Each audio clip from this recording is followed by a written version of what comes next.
Welcome back to the channel, everybody. So in today's video, I'm going to show you how to change a solenoid on your riding lawnmower, your lawn tractor. Let's see what this one's doing.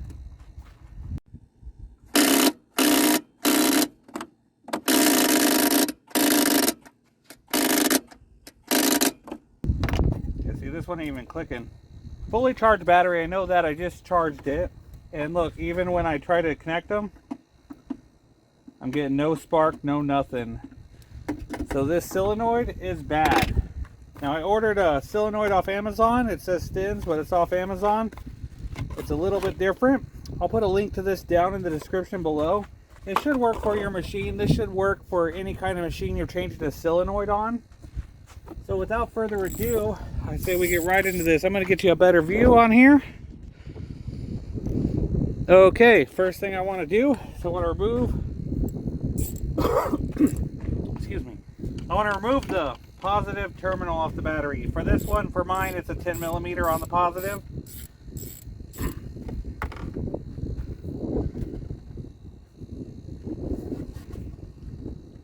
Once I get that off, put the little bolt aside, nut and bolt. Now I'm going to switch to my 13. And I'm going to take off the nuts off this solenoid. So I could just loosen them and then hand thread them off.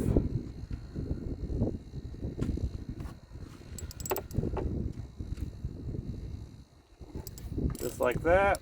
There's one. This should be a short video. I shouldn't have to. I was just going to show you guys live, so talk you all the way through it. Remove the second one. Now these solenoids really can't be saved, but I like to save the bolts on them because sometimes people lose them or something. Remove the black spade. Remove this other spade. Put those aside. Now from there, I believe for the ground on this, 8 millimeter. Yours could be different, but I'm pretty sure it's going to be 8 millimeter. Let me get you in a different look. There we go. A little bit closer. Hard to tell if you guys can see it or my hand's blocking the way, or. But this is a pretty simple job. So if you guys have a solenoid, your machine's not starting, you know the battery's good or it's clicking. I got a little video I'll add of it clicking. Oh, you probably already seen that because I probably in post I already added it to the front of the video. But this one was just clicking a lot. So yeah. So now that we removed the solenoid, now if we look here, you can see how dirty and rusty that was. I might take this in and just multimeter test it. If you guys want to see how to multimeter test a solenoid, let me know down in the comments below and I can make a video on that. But now that we're here, we're going to take our wire wheel brush. Remember, we want these grounds. So I want to lightly wire wheel these grounds. Be careful, you should wear gloves. I don't need to do the whole thing, I just want some of that rust and stuff off so I can get a connection on it.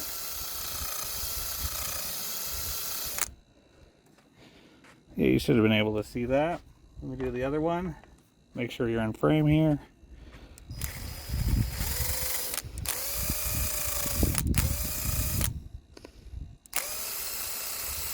Yeah, if you guys got any suggestions at all, let me know too. I got a bunch of stuff we can do. Now I want to clean up the area where the solenoid sits. Solenoid.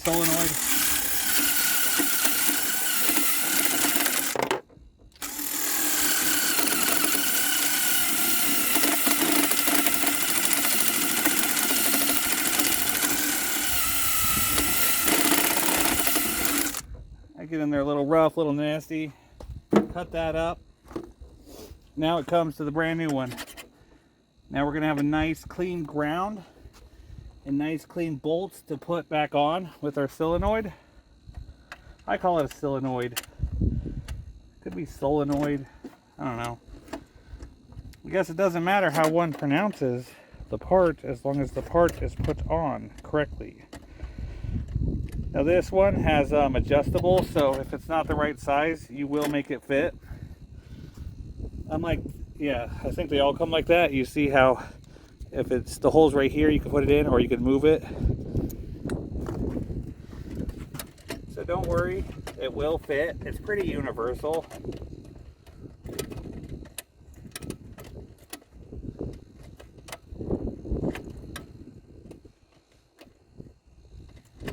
And it's like getting it started, that's the hard part, right?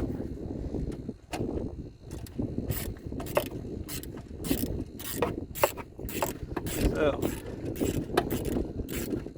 got that one started. And now I'll get the other one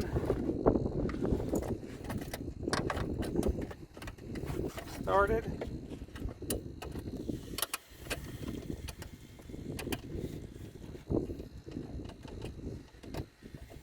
Maybe if I can get it in there.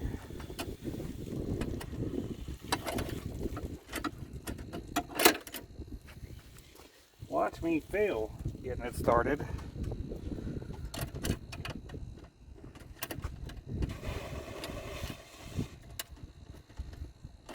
Come on.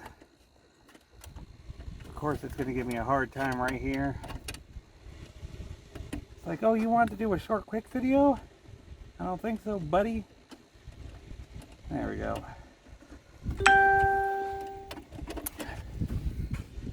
So now, all we got to do is tighten them down. So I'm going to go ahead and do that, and I'll be right back. Now that we got it all nice and snug down, we go ahead and put on the one terminal on the one side and the other terminal on the other side. Okie dokie, now that we got those on, then we take our 13, we just loosen these up here so we can undo them by hand.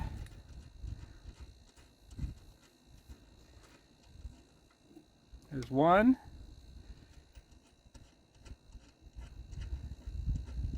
And that's two.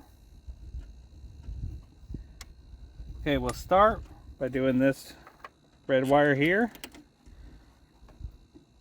Put it on, put the locking washer on behind that. Then thread the nut in just to start it. And we'll tighten it up here in a second. Now we put the red one in. Oh, take the locking washer off.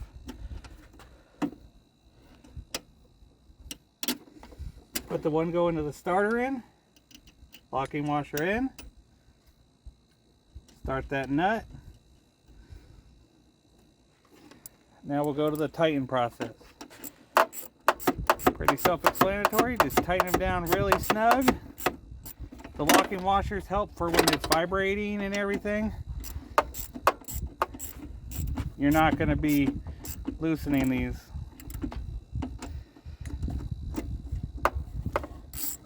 No need to go super duper crazy on that snugness.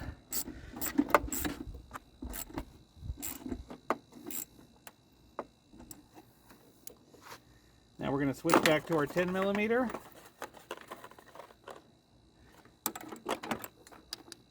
Because now we're going to reattach the battery.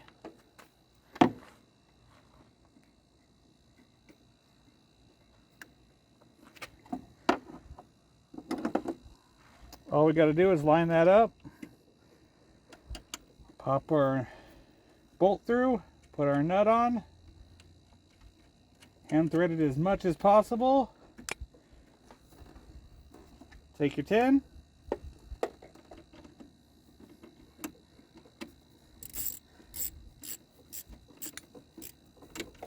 With the brand new solenoid, let's test it. There she goes. Hello everybody, I want to say thank you so much for watching this video on how to change a solenoid on your riding lawnmower or lawn tractor. I really appreciate it. If this video helped you guys out, hit that subscribe button. Also, smash the like button and let me know in the comments down below if you guys want to see anything else I would really appreciate it. If you guys want to see a lot more lawnmower repairs, right there and right under that, that's what YouTube thinks you should watch next. Also, right over here, hey, that's that subscribe button. Until next time, everybody, see ya.